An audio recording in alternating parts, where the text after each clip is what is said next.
So I just recently watched a new video from one of the most recent Agudas Yisrael Conventions called Asking for a Friend.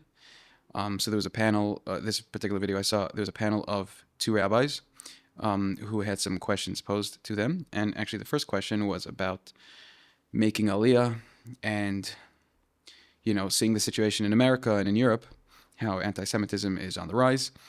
Is it time to leave Chutz La'aretz and come back home to Eretz Yisroel, whether it's to possibly be running away from the dangers at hand, or just, kibbutz galius, time for the geula, and Hashem has, been making the signs quite clear.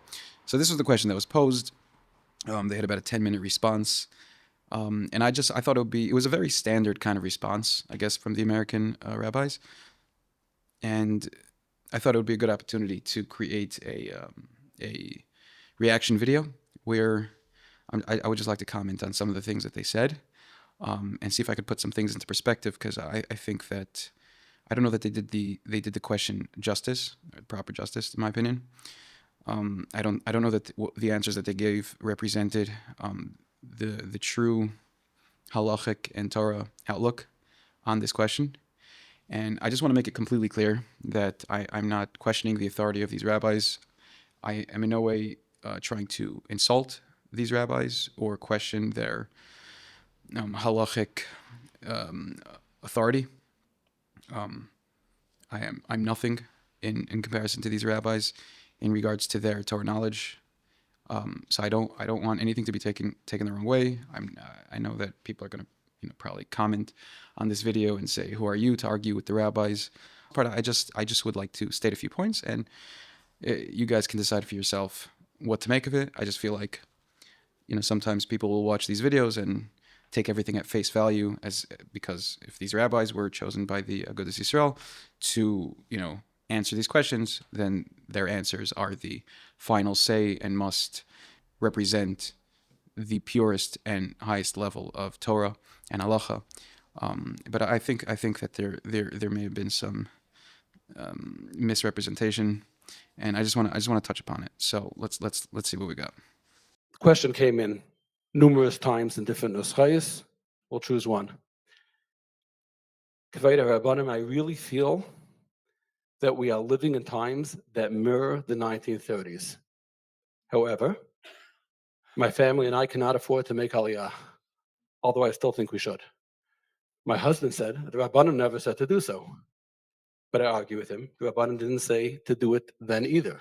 Is it reasonable, hishtadlus, to sell our homes, pick up our children and families and move?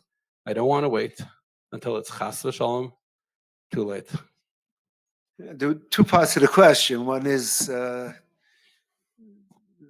question of the anti-Semitism going on now, and the other part is Aliyah to Eretz Yisrael. I feel strongly that nobody should move to Eretz Yisrael because they're afraid to be in Chutz La'aretz. It's also to go into a shul because it's raining outside. Somebody's mevaza a shul if he goes in just to protect himself. Okay, so if I could just touch on this point. So first of all, I completely agree that the ideal situation would be that people should come to Eretz Yisrael out of a yearning to become closer to Hashem and to really make a true spiritual aliyah. And that would be the ideal way. Unfortunately, the Gedolim have not been pushing that up until this point. So to say that nobody should be leaving Chutz La'aretz because they're trying to run away, they should only come to Eretz Yisrael out of a desire to become spiritually elevated. So the rabbis have not been telling people to move to Eretz Yisrael to become spiritually elevated. That has not been something that almost any American rabbi has ever pushed. That's first of all. Second of all, I understand that it's not the ideal to come to Eretz Yisrael because you're trying to get away from the dangers of Chutz La'aretz, but it's still a completely valid reason. If there is an actual danger in Chutz La'aretz, then it would be proper hishtadlus to run away, and to run away specifically to Eretz Yisrael, where it's a mitzvah to live here, and it's for sure the safest place in the world to live. And the Gedolim, Chazal, have always told us that Eretz Yisrael is the safest place for Klal Yisroel and the home for Klal Yisroel. So it's not the perfect reason to leave, but it is a valid reason. Now, on this other point, he just made that it's also to go into a shul because it's raining outside. The comparison is really it's not a correct comparison at all, to say the least. Rain is uncomfortable, it's inconvenient, but it's not a danger to your life. To go into a shul because it's raining outside is you're now using a shul to be in a more comfortable situation to get out of the rain. People are wondering if they should leave Chutz La'aretz because they believe that there are signs similar to the 1930s of a possible genocide, of a possible danger to their lives, and to compare wanting to, get out of the rain to wanting to save your family's lives is not a good comparison at all. If you should not be going into a shul to escape from the rain, but if somebody was chasing you with a knife, yelling that he's going to slit your throat, and you find a shul, I think that all of the Gedolim and all halacha would dictate that you should absolutely run into the shul and take refuge there. So the comparison here is not a good one at all. People should go to Eretz Yisrael because it's a Makom Kaddish, it's a place of Aliyah, a place of growth. A person should go there for the right reason. Again, it's not the purpose of Eretz Yisrael, but it is a valid reason to go. You don't go to Eretz Yisrael because it's dangerous somewhere else. That's not the purpose of Eretz Yisrael. I'm a big guy of Eretz Yisrael. When I walk in Eretz Yisrael, I feel like the 2,000 years of my Zaydis and Zaydis, the 50 generations, all wanted to come. It's coming true with me that I could walk in Eretz Yisrael. But those who go to Eretz Yisrael and don't go to change their lives, to be more, the Rabbinic mentioned, people of Kedusha, are not going to Eretz Yisrael for the right reason.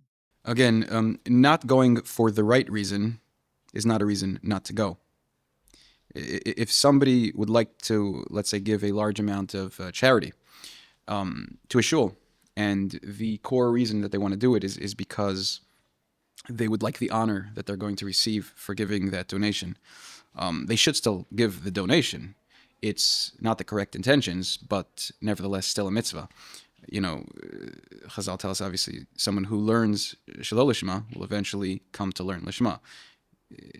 Not everyone performs mitzvahs for the perfect reasons, but we never say don't perform the mitzvah just because your intentions aren't perfect. And it also happens to be that the intentions here posed by the questioner is actually a completely halachically valid reason, because if they are concerned, rightfully so, that in America or in Europe the situation is getting to a point where we potentially see a danger to our lives, then leaving and going to the safest place in the world for every Jew, which is Eretz Yisrael, is actually, they're actually leaving for Sakanas Nefashos, and they are attempting to save their lives and the lives of their family, and that's a tremendous mitzvah. So it might not be the perfect reason to want to make Aliyah per se, but it is 100% a halachically valid and good reason, and they are performing the mitzvah, and nevertheless, once they are living in Eretz Yisrael, they will be performing the mitzvah deraisa of living in Eretz Yisrael. I know many people who moved. I know people who went for the growth of Eretz Yisrael, for Kedushas Eretz Yisrael. I know people who went for other reasons. It's not Eretz Yisrael is a place a person should go to because it's the Chatzar Hashem, it's the Beis Hashem, it's Nachlas Hashem. That's why somebody should be going. Again, it's absolutely true, but the Gedolim in America have not been pushing it for the right reasons till now. So now that people want to go for the wrong reasons, all of a sudden we say it's not a good idea. Not to get in out of the rain everywhere else. Chazal say that the Peres Genoisar of the north are not in Yerushalayim. Nobody should go to Yerushalayim because of the good food. The various bathhouses are not in Yerushalayim. That's not why you go to Yerushalayim. So I have a strong heritage about this. There's families that are here today because in the 1930s, their Zayda said, I'm out of here. So therefore... So the questioner is saying, read the signals. Maybe this is a signal for me to go. The person should go for the right reason. You shouldn't go because of... The Yeshiva is not saying not to go or to go. The Yeshiva is saying that when a person goes to Eretz Yisrael, the reason is for their personal Kedusha. Rav. Now, the comparison right away to the 1930s disturbs me. The anti-Semitism is terrible and everything, but everything is right away the Holocaust. So the comparison right now to the 1930s disturbs Rabbi Reisman, and he thinks it's a bad comparison. So we have October 7th, where they slaughtered 1,200 Jews. Throughout America and Europe and all the other countries around the world, they are chanting in the streets. Tens of thousands of people, certain situations, hundreds of thousands of people are chanting "Death to Jews." They are holding up signs with swastikas.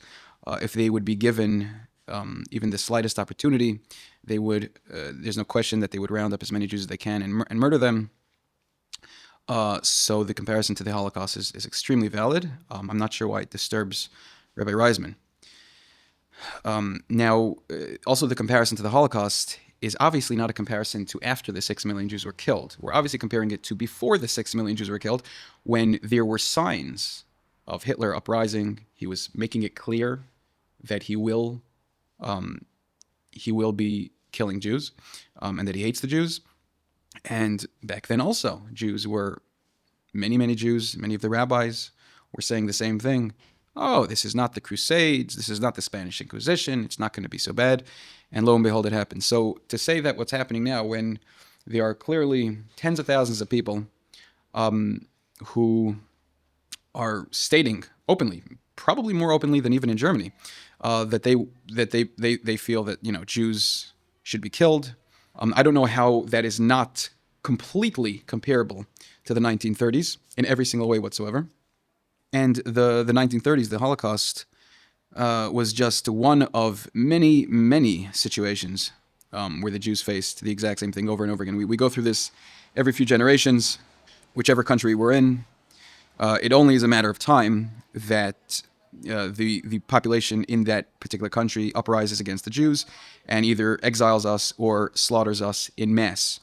So for him to feel that what's happening now, every single little thing should be compared to the Holocaust, I agree that one individual attack on a Jew somewhere in some hick town shouldn't be immediately compared to the Holocaust. But when in Times Square, when in LA, in Europe, obviously in France and in England, the rise of anti-Semitism is full scale. This is not in question. So the comparison to the Holocaust and the comparison to the Spanish Inquisition and the Crusades and every other time that the Jews have been killed by their host country, the comparison is beyond valid in every single which way. I don't know. It seems to be bizarre to the whole Holocaust. The Holocaust was an unusual event. So again, he says here the Holocaust was an unusual event. It wasn't at all. If you would read any history, any Jewish history whatsoever, you would see that Jews were slaughtered in mass in every single country that we've ever lived in. Everything right away compared to the 1930s. There's a fear that anti-Semitism is a problem, but I think it's an exaggeration to compare it. I hope it's an exaggeration. I also hope it's an exaggeration, but it has proven not to be in every other situation. To compare it to the 1930s all the time. Not everything is Holocaust, but it's true. Anti-Semitism is not good. I think people should move to Eretz Yisroel because the Gashmias here is bad and the Ruchnias is schwach. And why are you more afraid of the anti-Semitism than of the Gashmias in Eretz Yisrael is better than here. I'm not following. The Gashmias is better in Eretz Yisroel because it's less Gashmias. It's much better. Okay. Rav. The questioner assumes that it's the duty of every individual in Klal Yisroel to make a decision if he should be making Aliyah, because we see that the Gedolim missed it. And they should have understood in 1940 to tell Klal Yisroel to make Aliyah en masse. And they were mistaken because they didn't. And therefore, we realize that we can't rely on our Gedolim. And therefore, we have to make our own individual decision. That question smacks of kfirah. The question doesn't sound like kfirah to me. Kfirah is the denial of the Torah. Kfirah is the denial of the existence of Hashem. Kfira is not questioning whether or not certain Gedolim might be making mistakes. First of all, not all Gedolim feel that we should not live in that we should not live in Eretz Yisroel. Rav Chaim Kanievsky, Rav Ovadia Yosef, the Chazon Ish, the Vilna Gaon, and so on and so forth, all held that we should be living in Eretz Yisroel. They stated that publicly, that it was a mitzvah deraisa chiyuvis for every single Jew to live in Eretz Yisroel. So this has nothing to do with not listening to the Gedolim. And if we're saying that, and to say in general that Gedolim make mistakes is not only not kfira, but if the Gedolim in Germany said that the Jews should stay, and then they were all mass slaughtered, I think that it actually would be proper to say that they made a mistake. Just because at the end of the day, that's what happened. So clearly that's what Hashem wanted to happen. That's true, but it doesn't take away from the fact that they may have made a mistake. There's no reason we should assume that rabbis never make mistakes. And to say that that's kfira is a very dangerous thing. Because I see this a lot in the more yeshivish world, that anytime anyone says anything that the certain rabbis don't like, they label it kfira. But that's not what kfira is, and I think it's a big mistake to put anything that they don't like into the same boat as kfira, because kfira is denial of Hashem and His Torah, not saying that it's possible some Gedolim have made mistakes. The Rebbeinu Shalom provides Klal Yisroel with Einei Ha'edah.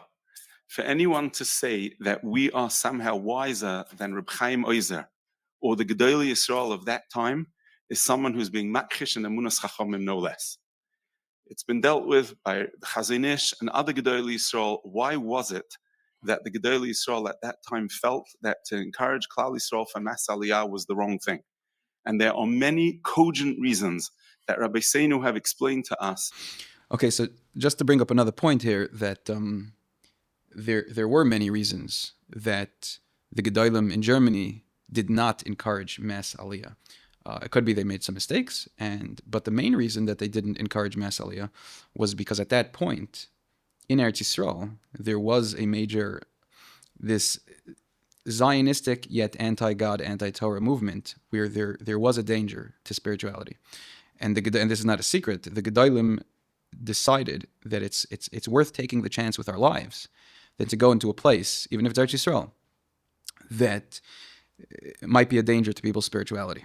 And I'm not Hashem. I don't know if that was the correct or wrong decision, but I understand the thought process there, and that was the thought process of the Gedolim.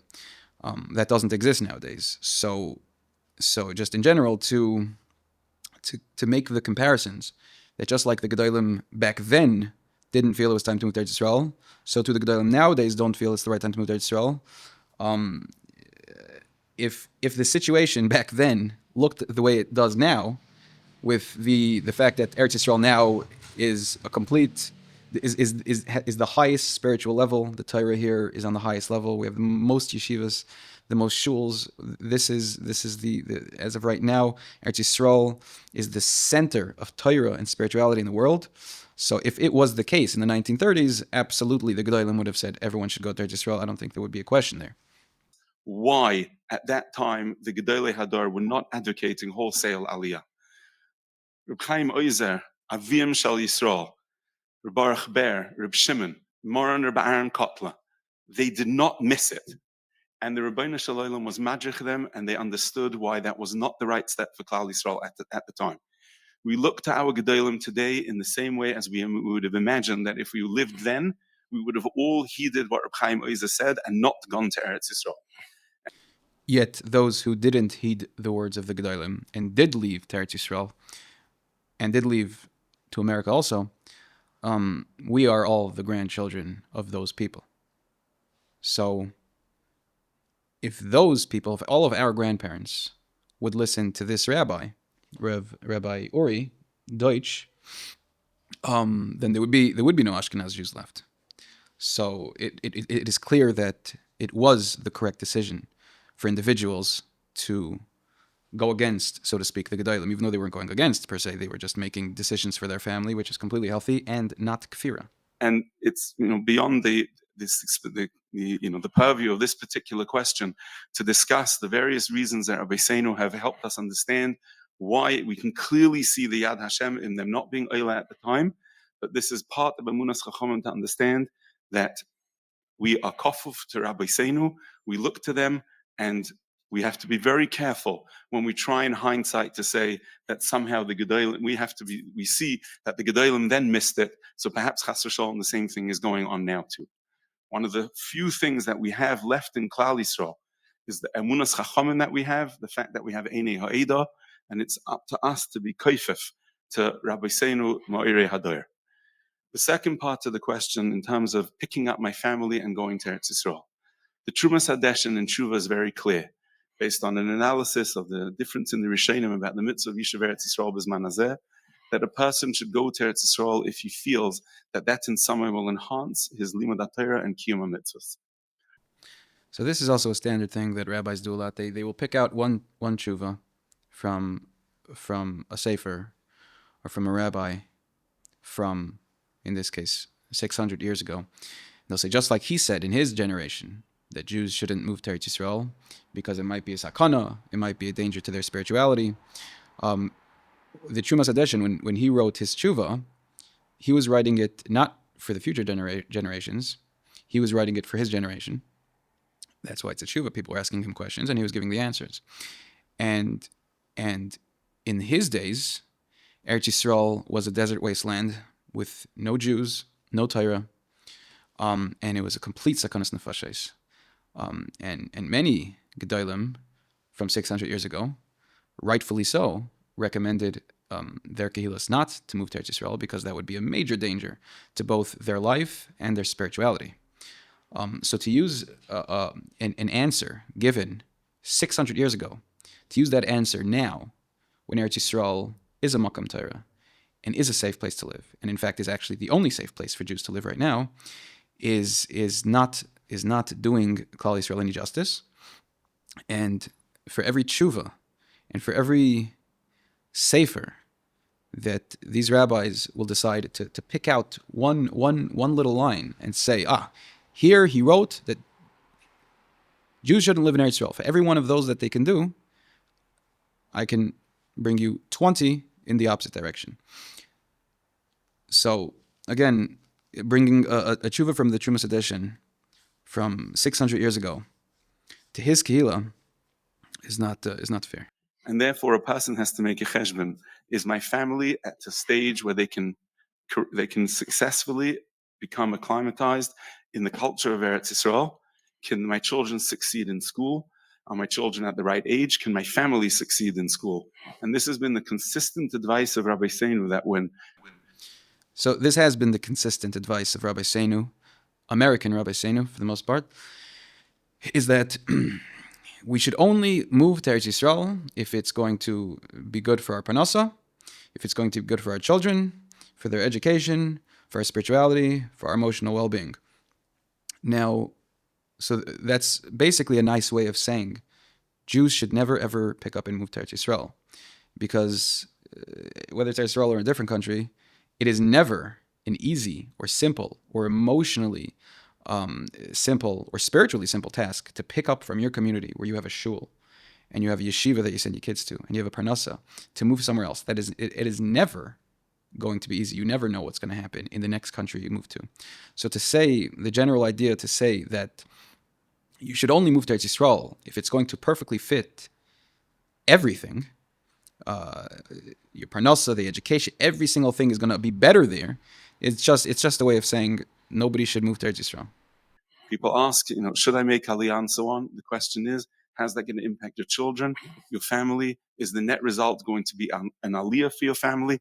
Or as much as Eretz Yisroel is an Eretz Asher Eini Hashem. So he says, is it going to be an Aliyah for your family? So when the Torah talks about that Eretz Yisrael is the only place that you can actually fulfill the mitzvahs, when Eretz Yisrael is obviously there's thousands and thousands of verses in Tanakh and the Midrashim and Gemaras and Rishayim and Achronim all saying how Eretz Yisrael is the holiest place in the world and the greatest place for your neshama to grow. So he's going to go ahead and dismissing all that, dismiss everything that every single great gadol ever said, But we're going to say that we're assessing the situation that for most people moving to Israel you're not going to have Aliyah of your neshama. So you should decide for yourself that it's better not to, because chances are you're not going to do better spiritually there. But from what I see for myself and from all the Jews that I see around me in Eretz Yisrael, is that most people that come to Eretz Yisrael do grow spiritually. It doesn't necessarily happen the first day they get here. It doesn't even happen necessarily the first 2 or 3 years that they get here. But everyone eventually grows. It's not perfect. Obviously, nothing's perfect. Everyone has their challenges. But it is definitely a place that every single Jew has a much better chance of growing. Absolutely. The Gemara says that Eretz Yisrael is one of the things that are nikna b'yisurim, and a person has to know whether or not in his individual situation and for his mishpacha, is it right that Eretz Yisrael at his stage should be nikna b'yisurim or not? Okay.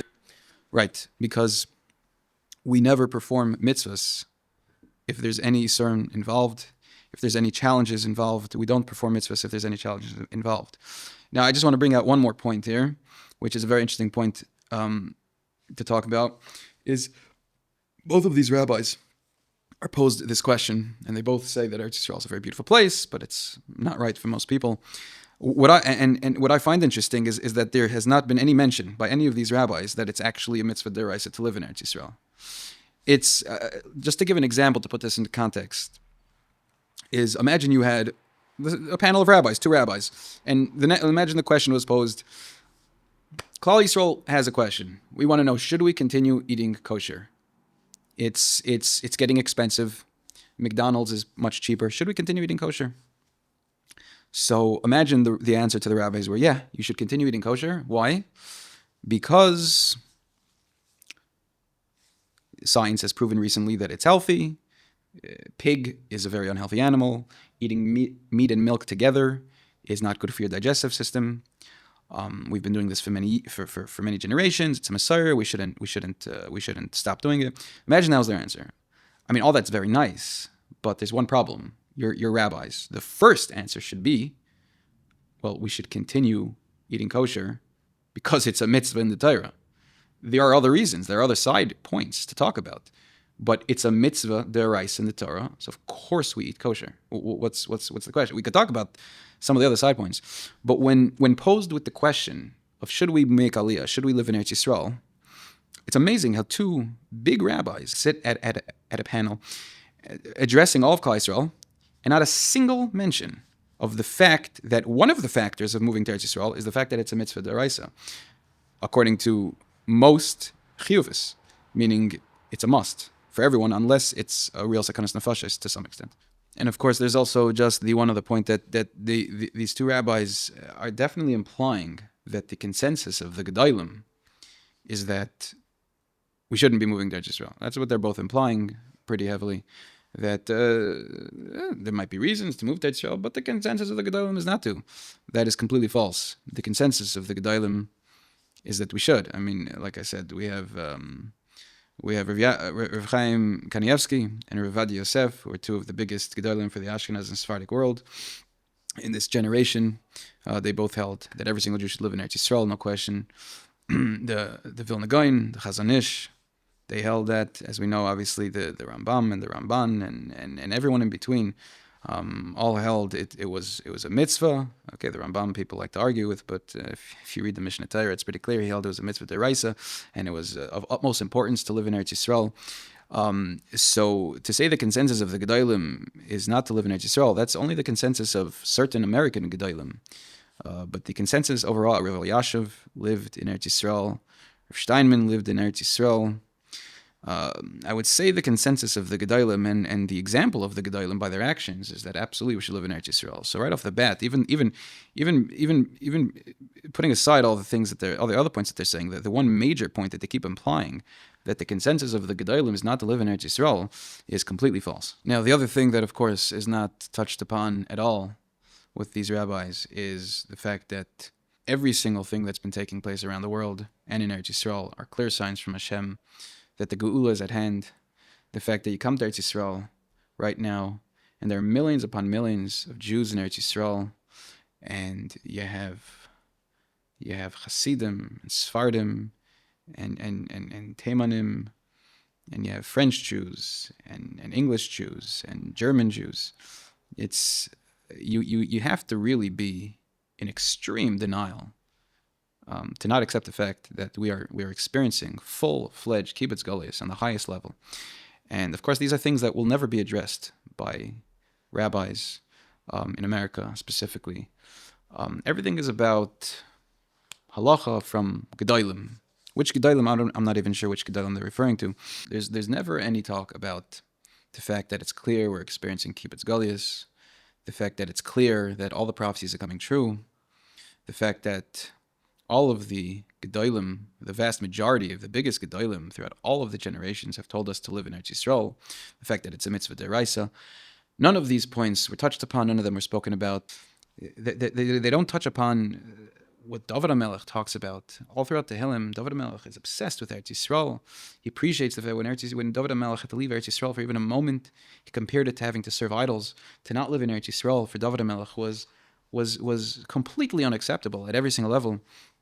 Avram, Yitzchak, Yaakov, Moshe Rabbeinu, Yoshua ben Nun, the leaders of Klal Yisroel, every single one of them, the first prophecy that they got from Hashem was, go to Eretz Yisroel or stay in Eretz Yisroel, and over here I will make you a great nation. Over here you will be a bracha, you will be a blessing to the world.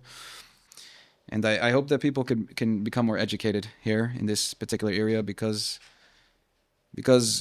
coming to Eretz Yisroel, running away from America because of the dangers, it's not the best way to come to Eretz Yisroel. But if that's what we're holding now, if Jews didn't come till this point, Hashem gave us a lot of time to come here peacefully and out of a true desire to serve Hashem. And most of Klal Yisroel didn't heed that opportunity. So now Hashem is forcing us out of Chutz La'aretz. He's forcing us into Eretz Yisroel for the ingathering of the exiles, for the coming of the Mashiach. Anyway, I like I said, I don't mean in any way to bash these rabbis. I really do have complete respect for them and all the gedolim. Anyone who sits and learns Torah and who helps Klal Yisroel and guides Klal Yisroel is a holy human being. But this particular area, as we know, like with the Meraglim and with the Jews that did not come back, with Ezra and Nehemiah, the only Jews that came back with Ezra and Nehemiah were the simpletons, not the Talmidei Chachamim. They were the shoemakers. They were the Amaratzim, and they came back because they didn't listen to the Gedolim at that point. I mean, there was Ezra and Nehemiah, but other than Ezra and Nehemiah, all the Gedolim seemed to feel that the Jews should stay. I hope with Hashem's help that we can be guided.